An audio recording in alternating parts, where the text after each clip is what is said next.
શ્રીમદ્ ભગવદ ગીતા અધ્યાય 2 શ્લોક 16 નાસતો વિદ્યતે ભાવો ના ભાવો વિદ્યતે સતઃ ઉભયોરપી દૃષ્ટોંતસ્ત્વનયોસ્તત્વદર્શિભિઃ। જે અશાશ્વત છે તે ક્યારેય ટકતું નથી અને જે શાશ્વત છે તે ક્યારેય હીન થતું નથી। દૃષ્ટાઓએ આ સત્યને બંનેની પ્રકૃતિના અધ્યયનથી અવલોક્યું છે। શ્વેતાશ્વતર ઉપનિષદ અનુસાર સંસારમાં 3 તત્વોનું અસ્તિત્વ છે।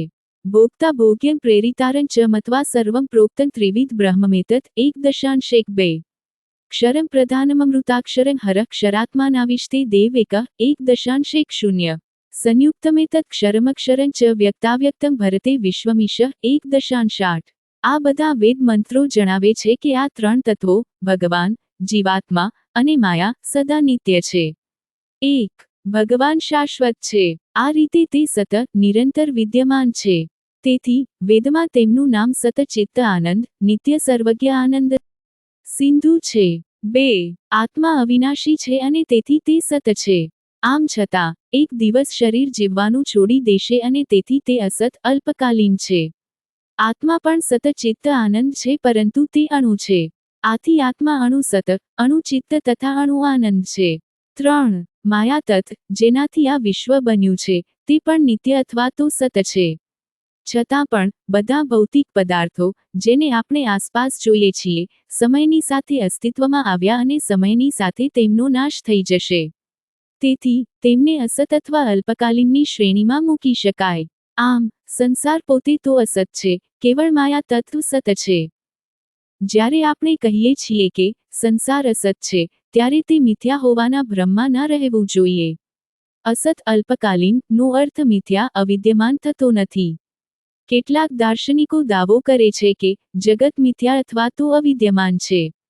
તેઓ ભારપૂર્વક કહે છે કે એ આપણું આંતરિક અજ્ઞાન જ છે કે જે આપણને સંસારનો અનુભવ કરાવે છે અને એકવાર આપણે બ્રહ્મજ્ઞાન, પરમાત્માનું જ્ઞાન માં સ્થિત થઈ જઈએ છીએ તો સંસારનું અસ્તિત્વ સમાપ્ત થઈ જાય છે। જો આ સત્ય હોય તો ભગવદ પ્રાપ્ત સંતો માટે સંસારનું અસ્તિત્વ હોવું જ ન જોઈએ। જ્યારે તેમણે તેમનું અજ્ઞાન નષ્ટ કરી દીધું છે તો તેમના માટે સંસારનું અસ્તિત્વ સમાપ્ત થઈ જવું જોઈએ।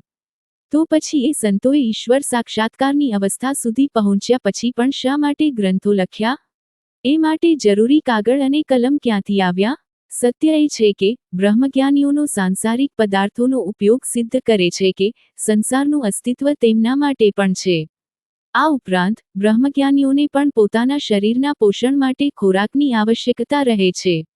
વૈદિક ગ્રંથો જણાવે છે કે પશ્વાદિભિશ્ચાવિશેષત પ્રાણીઓની જેમ જ ભગવદ પ્રાપ્ત સંતોને પણ ભૂખ લાગે છે તેમજ ભોજનની આવશ્યકતા રહે છે। જો તેમના માટે સંસારનું અસ્તિત્વ જ નથી તો શા માટે અને કેવી રીતે તેમને ભોજન કરવું જોઈએ? તેનાથી આગળ તૈત્તિરીય ઉપનિષદ આપણને વારંવાર જણાવે છે કે સંસારમાં ઈશ્વર સર્વવ્યાપક છે। સોદકામયત બહુસ્યા પ્રજાયએતિ સ તપોત્પ્યત સ તપસ્તપ્ત્વા ઇદં સર્વં સૃજત યદિત કિંચ તત સૃષ્ટ્વા તદેવાનું પ્રાવિશત તદનું પ્રવિશ્ય સચ્ત્યજાભવત નિરુક્तं ચાનિરુક્तं ચ નિલયં ચાનિલયં ચ વિજ્ઞાન ચાવિજ્ઞાન ચ સત્યં ચાનૃतं ચ સત્યં ભવત યદિત કિંચ તત્સત્યમિત્યાચક્ષતે તદપ્યેષ શ્લોકો ભવતિ। આ વૈદિક મંત્ર જણાવે છે કે ભગવાન માત્ર સંસારનું સર્જન જ નથી કરતા, પરંતુ તેઓ તેના દરેક અણુમાં વ્યાપ્ત છે। જો ખરેખર ભગવાન આ સંસારમાં સર્વત્ર વ્યાપ્ત છે, તો પછી આ સંસારનું અસ્તિત્વ કેમ ના હોઈ શકે? સંસાર મિથ્યા છે એમ કહેવું એ સત્યનું ખંડન કરે છે કે ભગવાન આ સંસારમાં વ્યાપ્ત છે। આ શ્લોકમાં શ્રી કૃષ્ણ સ્પષ્ટ કરે છે કે સંસાર અસ્તિત્વ ધરાવે છે, પરંતુ તે અલ્પકાલીન છે। તેથી તેમને તેઓ અસત અથવા તો નશ્વર કહે છે। તેમણે તેને મિથ્યા કે અસ્તિત્વહીન કહ્યો નથી।